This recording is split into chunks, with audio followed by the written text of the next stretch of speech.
e abram para mim na página 113. Vamos lá começar. Hoje nós vamos falar sobre um gênero textual. Nós já vimos vários tipos de gênero textual, poesia, narrativo. Hoje nós vamos conhecer o gênero textual carta. Vocês já ouviram falar sobre as cartas? Normalmente, ela era uma forma de comunicação muito usada até o século passado. Até os anos 80, um pouco antes do surgimento dos telefones celulares, a carta era um ótimo meio de comunicação, onde as pessoas escreviam para expressar os seus sentimentos, as suas preocupações, as suas ansiedades, para dar e ter notícia de uma pessoa que morava distante. Hoje em dia, a carta é um meio que nós chamamos de obsoleto. É uma coisa que quase não se usa mais, mas ainda existe e faz parte do nosso contexto de português. Então, vamos aprender sobre ela?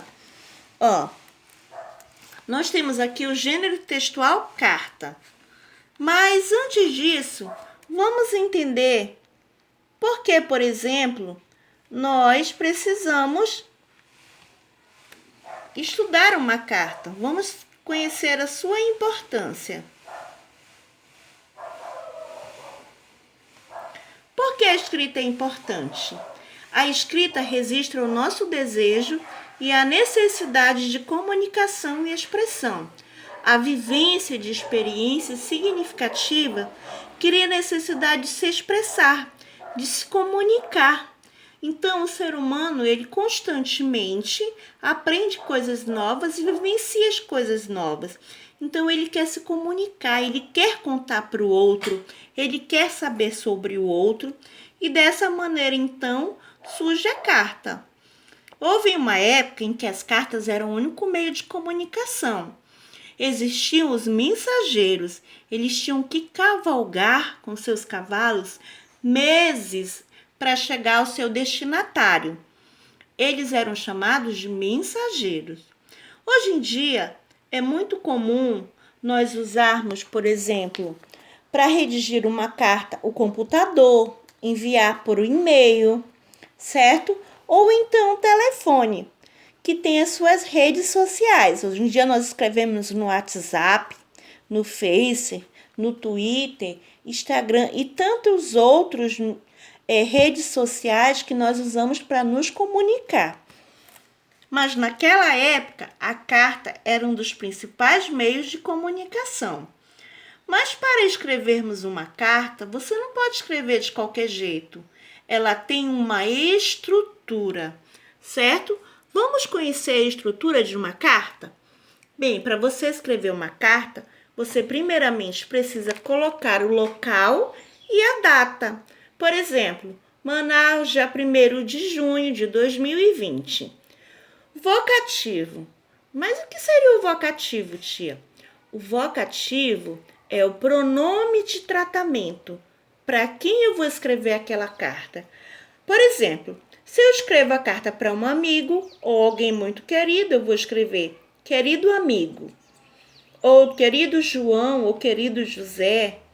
Aí eu vou ter que ter o corpo do texto, que começa com uma introdução. Olá, amigo, estou escrevendo essa carta para saber notícias suas. Nós todos aqui estamos bem preocupados com esse tal de coronavírus. E por aí, como andam as coisas? Será, meu amigo, que você tem se cuidado direitinho?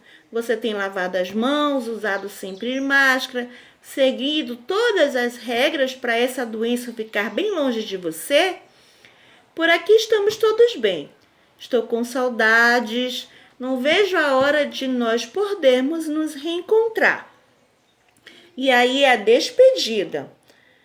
Com muitas saudades, um grande beijo. Aí eu assino no final, atenciosamente, Sueli, certo? Então, esse é o corpo, é a estrutura que deve ter uma carta. Ela também não pode ter só uma linha, ela precisa ter 1 ou 2 parágrafos. Veja um exemplo aqui. Nosso livro trouxe exemplo de uma carta que ele usa uma linguagem informal. Lembram que nós estudamos sobre linguagem formal e informal? Linguagem informal nós usamos para pessoas próximas. Querida neta, estou escrevendo esta carta para convidar você e seus pais a virem para Porto Alegre comemorar o aniversário da vovó com a gente, no dia 18 do mês que vem. A festa acontecerá no almoço e vai ser surpresa. Por isso, seria muito legal se vocês pudessem vir. A tia Maria disse que podemos organizar tudo lá na casa dela. Se quiser, podemos fazer juntos docinhos e o bolo da vovó como no ano passado. Tio João vai comprar as velhinhas e os ingredientes dos docinhos e do bolo um dia antes. Que presente eu poderia dar para a vovó? Como você é muito atenciosa, inteligente e carinhosa, eu gostaria que me desse dicas de presentes bonitos e úteis. Pode ser? Acho que a vovó vai ficar muito feliz com a festinha, principalmente se você e seus pais estiverem aqui. Muitos beijos para você, minha neta querida, assinado vovô. Viram? Essa é uma estrutura de um texto informal. Já aqui, nós podemos ver a estrutura de um texto formal.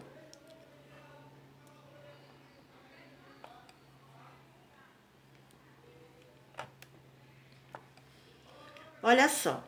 Primeiro, ele coloca aqui o local e a data. Brasília, 15 de fevereiro de 2014. Caro diretor seria o vocativo. Venho por meio dessa solicitar o espaço exterior para realizar a Feira de Ciências, organizado pela turma do 9º ano, que acontecerá no dia 20 de fevereiro, na Escola Estadual José Alvim. Visto a importância desse evento e a impossibilidade de o realizar na sala de aula, pedimos encarecidamente o espaço externo. Olha a despedida. Desde já agradecemos a atenção. Ele assina atenciosamente, aluno representante do 9º ano. Estão vendo? Então, olha a estrutura que ele usou. A estrutura de um texto formal. Observem que ele se preocupou com a data, com o vocativo, com o corpo do texto, certo? Com a despedida e também com a assinatura, ok? Então, essa é a estrutura de uma carta. Eu sei que, apesar de não ser muito comum hoje em dia, mas ainda se usa carta em vários setores, como para pedir uma carta de demissão, ou para fazer uma carta de demissão, ou para pedir uma requisição de alguma pessoa importante, de algo que nós queramos. Agora, observem. O principal detalhe, você não pode mandar carta por um aviãozinho, né? Ela precisa ter um envelope, aonde você vai colocar remetente. No caso, você é o remetente, a pessoa que está enviando aquela carta, certo? Então, observe, precisa ter o seu nome completo, a sua rua, o teu número, a tua cidade, estado e o CEP da sua rua, certo? Esses são os pontos que devem ter no envelope na frente, do lado da abertura. Já no lado de trás, você vai colocar para o destinatário, para quem aquela carta está destinada. Você também tem que ter o nome completo da pessoa, a rua, o número da casa dele, o bairro e também a cidade e o estado e o CEP que a pessoa mora. Então, lembrem-se, na frente, por onde eu abro a carta, fica o remetente, quem está enviando.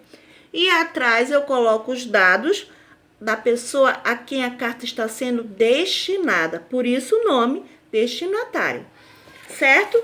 Vocês vão fazer para casa, para mim, a página 115, certo? Não esqueçam de colocar a data, 1/6, e a página 116, certo?